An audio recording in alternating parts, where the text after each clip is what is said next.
குருவாயூர் யாத்திரை போறவா மம்மியூர்ல போய் சிவபெருமான தரிசனம் பண்ணிட்டு வந்தால்தான் குருவாயூர் யாத்திரைங்கிறது பூர்த்தி ஆகும். அங்க இவா 2 பேரும் காத்துண்டு நிக்கிறா. குரு பகவானும் வாயு பகவானும் மேல வந்தவுடனே பார்வதியும் பரமேஸ்வரனும் அவளுக்கு குரல் கொடுத்தா, விக்கிரகத்தை கீழே எடுத்துட்டு இறங்குங்கோ, இங்க எங்க பக்கத்திலேயே இந்த விக்கிரகத்தை பிரதிஷ்டை பண்ணலாம்னு சொல்ல அவ 2 பேரும் கீழே இறங்கின அடுத்த க்ஷணம் ஸ்ரீயப்பதியான ஸ்ரீமன் நாராயணன் 33 கோடி தேவதைகளோட ஓடி வந்தார் அந்த இடத்துக்கு. அந்த விக்கிரகத்தை வரவேற்கிறதுக்காக விஸ்வகர்மாவை விட்டு அற்புதமான ஆலய நிர்மாணம் பண்ணியாச்சு. விக்கிரகம் பிரதிஷ்டையாக போறது, எல்லாரும் கூடியிருக்கா. அப்ப எல்லாரும் பக்கத்துல இருக்கக்கூடிய ஸ்ரீமன் நாராயணன் இடத்துல கேட்டா, அற்புதமான க்ஷேத்திரம் வரப்போறது, அற்புதமான மூர்த்தி பிரதிஷ்டையாக போறார் இந்த இடத்துல. இந்த க்ஷேத்திரத்துல ஒரு அற்புதமான தீர்த்தம் இருக்கணுமே, கோயில்னா கோயிலுக்கு பக்கத்துல ஒரு தீர்த்தம் இருக்கணுமே, ஒரு சரஸ் இருக்கணுமேன்னு கேட்டா தேவதைகள் எல்லாம்.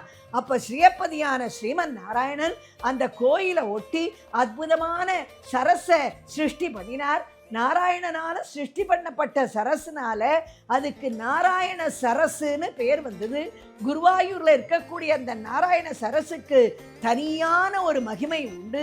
இன்னைக்கும் நாம குருவாயூருக்கு போனா ரூம்ல தங்கி ஹீட்டரை ஆன் பண்ணி ஸ்நானம் பண்றதுல பிரயோஜனம் கிடையாது.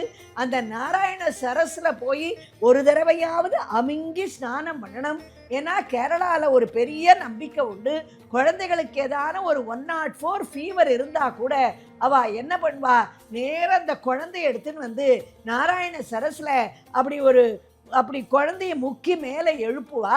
அப்படி எழுப்பினாள்னா அடுத்த க்ஷணம் அந்த தீர்த்தம் தேகத்துல பட்டதுனால அந்த குழந்தைக்கு ஃபீவர் நார்மலுக்கு வந்துடும்.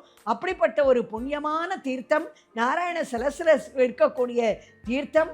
அந்த தீர்த்தத்தை சுவாமி உண்டு பண்ணினார், சிருஷ்டி பண்ணினார்.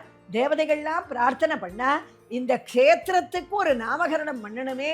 எப்படி நாராயண சரஸ்ன்னு அதுக்கு பேர் வந்ததோ அதே மாதிரி இந்த ஊருக்கும் நாராயணபுரம்னு பேர் வைக்கலாமான்னு கேட்டா, பகவான் சொன்னார், இதுக்கு பேரு நாராயணபுரம் இல்லை, இதுக்கு பேர் நான் வைக்கிறேன்னு சொல்லி குரு பகவானையும் வாயு பகவானையும் கூப்பிட்டார். 2 பேரையும் சேர்ந்து நிற்க சொன்னார். இவர் குரு, இவர் வாயு, இவா 2 பேரும் இந்த க்ஷேத்திரத்தை கண்டுபிடிச்சதுனால இந்த க்ஷேத்திரத்துக்கு குருவாயூர்னு பேருன்னு ஸ்ரீயப்பதியான ஸ்ரீமன் நாராயணனே அந்த க்ஷேத்திரத்துக்கும் குருவாயூர்னு நாமகரணம் பண்ணார்.